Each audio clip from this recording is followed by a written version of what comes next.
Hey guys, welcome back to my YouTube channel. तो आज हम बहुत सीरीज को फिर से कंटिन्यू करने जा रहे हैं। अगर आपने प्रीवियस एपिसोड नहीं देखा तो आप देख सकते हो, प्लेलिस्ट में अवेलेबल है और प्लेलिस्ट का लिंक डिस्क्रिप्शन में भी, तो आप डायरेक्ट वहां पे क्लिक करके देख सकते हो। तो जैसे कि हमने प्रीवियस एपिसोड में देखा था, लुजंग सोच रहा होता है कि हम दोनों ने सेम 80 फ्लाइंग स्मोक को प्रैक्टिस किया हुआ है, तो एक दूसरे को कैंसिल कर दे रहे हैं। इसलिए ये मेरे टैक्स को अवॉइड करने के लिए 80 फ्लाइंग स्मोक को यूज कर रहे हैं। ये मेरे वेट को फील नहीं कर पा रहे हैं। तो एपिसोड नंबर 317 की स्टार्टिंग होती है। लुजंग सोच रहा होता है अगर ऐसी बात है तो चीजें मेरे लिए और ज्यादा आसान हो गई हैं। लुजंग जल्दी से एक क्लोन की तरफ जाता है और उसे बड़े जोर से पंच मारता है। वो नीचे ऐसे ग्राउंड में गिर जाता है। तब दूसरा आ रहा होता है लुजंग की तरफ। ऐसे काफी ज्यादा आ रहे होते हैं लुजंग की तरफ हर डायरेक्शन से। एक बहुत बड़ी एक्सप्लोजन होती है। लुजंग सोच रहा होता है कि जैसे कि मैंने एक्सपेक्ट किया था, जो लो ऑफ लाइफ है वो काफी ज्यादा पावरफुल है। लास्ट में ये बात होती है कि तुम सब कुछ कॉपी नहीं कर सकते हो, तुम सिर्फ उन चीजों को क्रिएट कर सकते हो जो कि लाइफ से रिलेटेड है। और अगर सिंपल भाषा में बोला जाए तो ये इम्पॉसिबल है चीजों को कॉपी करने के लिए। जैसे कि मतलब ग्रीन ड्रैगन जो मेरे माइंड में है, डिवाइन फ्लेम, कोल्डन वगैरह, इनके बारे में पता ही नहीं है, तो ये कॉपी भी नहीं कर सकते उन चीज को। तो मैं बोल सकता हूँ कि जो मैं अभी फेस कर रहा हूँ वो सिर्फ सैंड बैग्स ही हैं जिनकी कल्टीवेशन डिवाइन सी रेलम की है। लुजंग ने बस सभी हरा दिए होते हैं। लुजंग बोलता है कि ऐसा जो फीलिंग थी अपने अगेंस्ट में फाइट करने की वो बहुत ज्यादा अजीब थी, पर ये जो डोल तुमने बनाई हुई है कुछ ज्यादा ही वीक है। किंग ऑफ लाइफ चुप होती फिर बोलती है कि तुम्हारे पास जो पावर है वो तुम्हारी नहीं है, तुम्हारे पास ऐसी कोई पावर है। लुजंग बोलता है चलो अब शो ओवर हो गया है तो मुझे अलो करने दो अब अटैक करने के लिए। लुजंग अपने हाथ पे एक मार्क को अपेयर करता है, वेल प्रिमिडिल के उसको, और अपनी स्वॉर्ड में उसे फिक्स कर देता है, वेल डाल देता है। वो स्वॉर्ड होती है उसमें थंडर कवर कर रही होती है उसे। लुजंग सोच रहा होता है इस टाइम मैंने डायरेक्टली 10% की उस की को निकाला है अपनी बॉडी से, और बाकी जो हाफ है उसे डायरेक्टली स्वॉर्ड इंटेंट में कन्वर्ट कर दिया है, जो कि कॉन्स्टेंटली कंप्रेस हो रहा है इस स्वॉर्ड में। और जो अदर हाफ था प्रिमिडिल के उसकी का, वो मेटल में ट्रांसफॉर्म हो रहा है, जो कि फिर स्वॉर्ड इंटेंट के साथ कंबाइन हो रहा है, सेम ही तरीके से जैसे metal essence return to origin trick थी। मैंने ट्रिक को तब अंडरस्टैंड किया था जब मैं डुगू के साथ बैटल कर रहा था। डिवाइन स्वॉर्ड टेक्निक का इम्प्रूव वर्जन है। लुजंग अपना अटैक यूज करता है, return to origin divine sword technique. वो अपनी स्वॉर्ड को ऊपर की तरफ उठाता है और एक लाइट का पिलर वेल ऊपर की तरफ जा रहा होता है। किंग ऑफ लाइफ अपने वैंड को नीचे मारती है।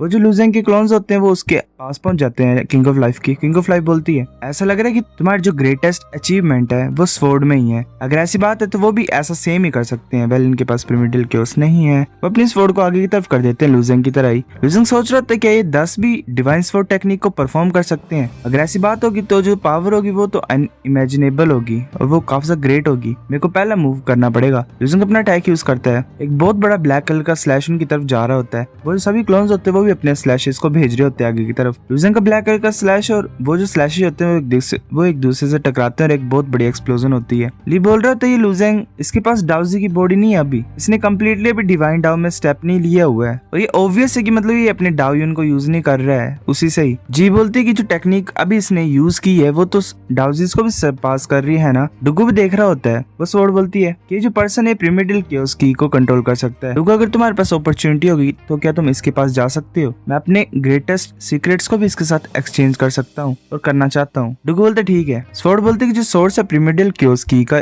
इसकी बॉडी में वो एक मिस्ट्री है, पर मैं अपने आप को रिपेयर कर सकती हूँ लुजंग की केओस की हेल्प से। मेरा जो गोल है वो एडवांस हो जाएगा काफी ज्यादा सालों से अगर लुजंग मेरी हेल्प करेगा तो। डुगू सोच रहा होता है कि मैं पहले सोचता था कि मैं लकीस्ट पर्सन उस पूरे वर्ल्ड में। मैं अपनी आंखों में कभी मानता ही नहीं था फॉर ग्रेट फैमिलीज को और सुप्रीम टैलेंट्स को जैसे और जो डाउजीज हैं, पर अब मुझे पता लगा कि इस यूनिवर्स में जो कंपटीशन वो काफी ज्यादा फियर्स है। हर एक ओपोनेंट के पास अपॉर्चुनिटीज मिली थी उन्हें, जो कि मेरे से जरा भी कम नहीं है। मेरे को अभी भी हार्ड वर्क करना ही पड़ेगा। लुजंग ऐसे खड़ा होता है, सोच रहा होता है कि काफी ज्यादा अजीब है। इनकी जो स्वॉर्ड पावर थी ये डिफरेंट क्यों है मेरे से थोड़ी सी। वेल बहुत जेन्युइन एनर्जी को यूज कर रहे हैं बड़ी। लुजंग सोच रहा था कि जो पावर थी उनके हर एक स्लैश में उनमें सिर्फ 60% पावर थी मेरी एक्चुअल स्वॉर्ड से, पर ये ऐसा क्यों है? उनकी कल्टीवेशन और मेरे मूव जो वो एग्जैक्टली सेम ही है, तो ये इसी की वजह से कि वो प्रिमिडिल केओस की को यूज नहीं कर पा रहे हैं जब उन्होंने वो मूव यूज किया था। पर जो एशियन स्वॉर्ड उन सभी ने यूज की 10 ने, वो 6 टाइम मोर पावरफुल थी मेरी वाले से, इसलिए मैं ज्यादा केयरलेस नहीं हुआ। पर मैंने सिंपली प्रिमिडिल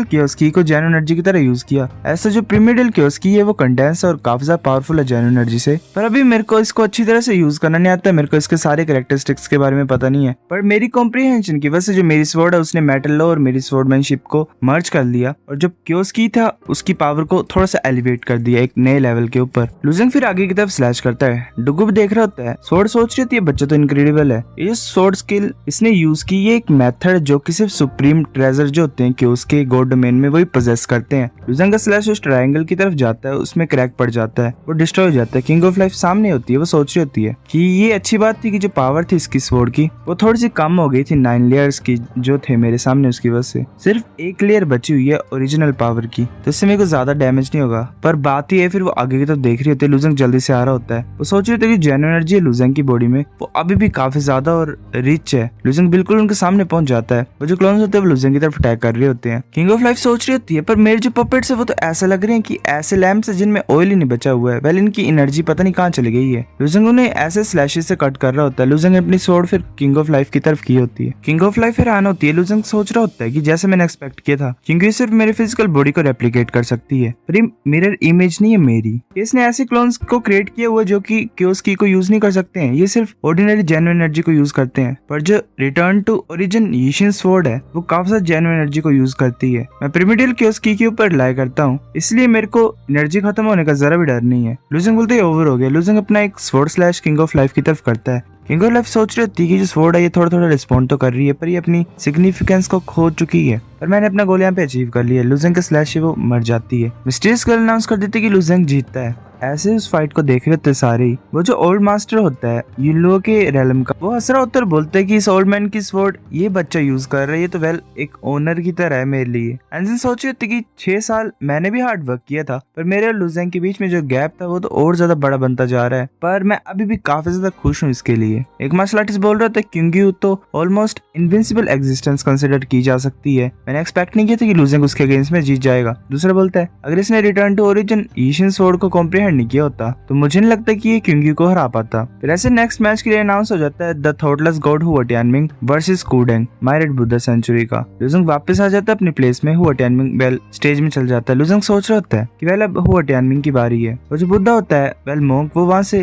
वो ऐसे आईज क्लोज की होती है उसने, फिर उसकी आईज एकदम से ग्लो होती है। वो स्टेज में पहुंच जाता है। एक मार्शल आर्टिस्ट बोल रहा था ये जो क्यूडेंग है ये अपने सारे मैचेस में साइलेंट था, फिर भी ये मतलब टॉप 5 में काफी ज्यादा अच्छी तरह से स्टेबल पोजीशन में है। दूसरा बोलता है कि जो हुआ टियानमिंग है वो भी पॉपुलर कैरेक्टर है क्योंकि उसने लू जिजुआन को हराया जो कि डाउजी था सेलेस्टियल क्लैन का, इसलिए मुझे नहीं पता कि इन दोनों में से कौन जीतेगा। कूडेंग भी वहां पे होता है, हुआ टियानमिंग वहां पे होता है। हुआ टियानमिंग अपनी एनर्जी को रिलीज कर रहा होता है। कूडेंग बोलते है कि जो बेनिफैक्टर की डिजायर है जीतने की वो काफी ज्यादा स्ट्रॉन्ग है। वेल बेनिफैक्टर हुआ टियानमिंग को बोल रहा है। हुआ टियानमिंग बोलता है अगर तुम जीतना नहीं चाहते हो तो तुम डिफीट को क्यों नहीं एडमिट कर देते। कूडेंग बोलता है कि वेल बेनिफैक्टर राइट तो बोल रहे हैं, पर इस मॉन्क के पास भी जीतने के लिए दिल है, पर जो मेरा हार्ट है वो तुमसे काफी ज्यादा डिफरेंट है। हुआ टियानमिंग बोलता है क्या तुम हाई और लो के बीच में डिस्टिंग्विश कर सकते हो, वेल इन दोनों में फर्क जान सकते हो, पता नहीं क्या बोल रहा है। मॉन्क हैरान होता है और बोलता है फिर अपने सिर को हिला के कि वेल ये मैटर नहीं करता है। हुआ टियानमिंग अपनी स्वॉर्ड को निकाल लेता है और नीचे की तरफ उसे फोड़ देता है। वो वाइब्रेट कर रही होती है। कूडेंग भी अपने वेपन को निकाल लेता है, वो ग्लो कर रहा होता है और वेल उसमें जिंगल की आवाज सुनाई दे रही होती है। एक मार्शल आर्टिस्ट बोलते हैं कि ये तो सुप्रीम ट्रेजर है हिडन स्पिरिचुअल टेंपल का, 9 रिंग्स जेन स्टाफ। ये सुप्रीम आर्टिफैक्ट 7th रैंक पे है यूनिवर्स मायरेड स्पिरिट मोन्यूमेंट में। दूसरा बोलता है ये जो सुप्रीम आर्टिफैक्ट है ये इस यूनिवर्स में काफी सालों से अपेयर नहीं हुआ, तो इसका मतलब क्या क्यूडेंग मायरेड बुद्धा सेंचुरी में बेस्ट सूटेड पर्सन है क्या इसको यूज करने के लिए। कूडेंग अपने स्टाफ को नीचे की तरफ फोड़ता है और बोलता है कि जो बेनिफैक्टर है वो फर्स्ट मूव को यूज कर सकते हैं। लूजेंग बोलता है कि ये सेम वर्ड्स को यूज कर रहा है जैसे ये मतलब ली क्वान हान के साथ फाइट कर रहा था। मेरे को याद है जब भी ली क्वान हान अपना अटैक यूज करता था तो कूडेंग काफी ज्यादा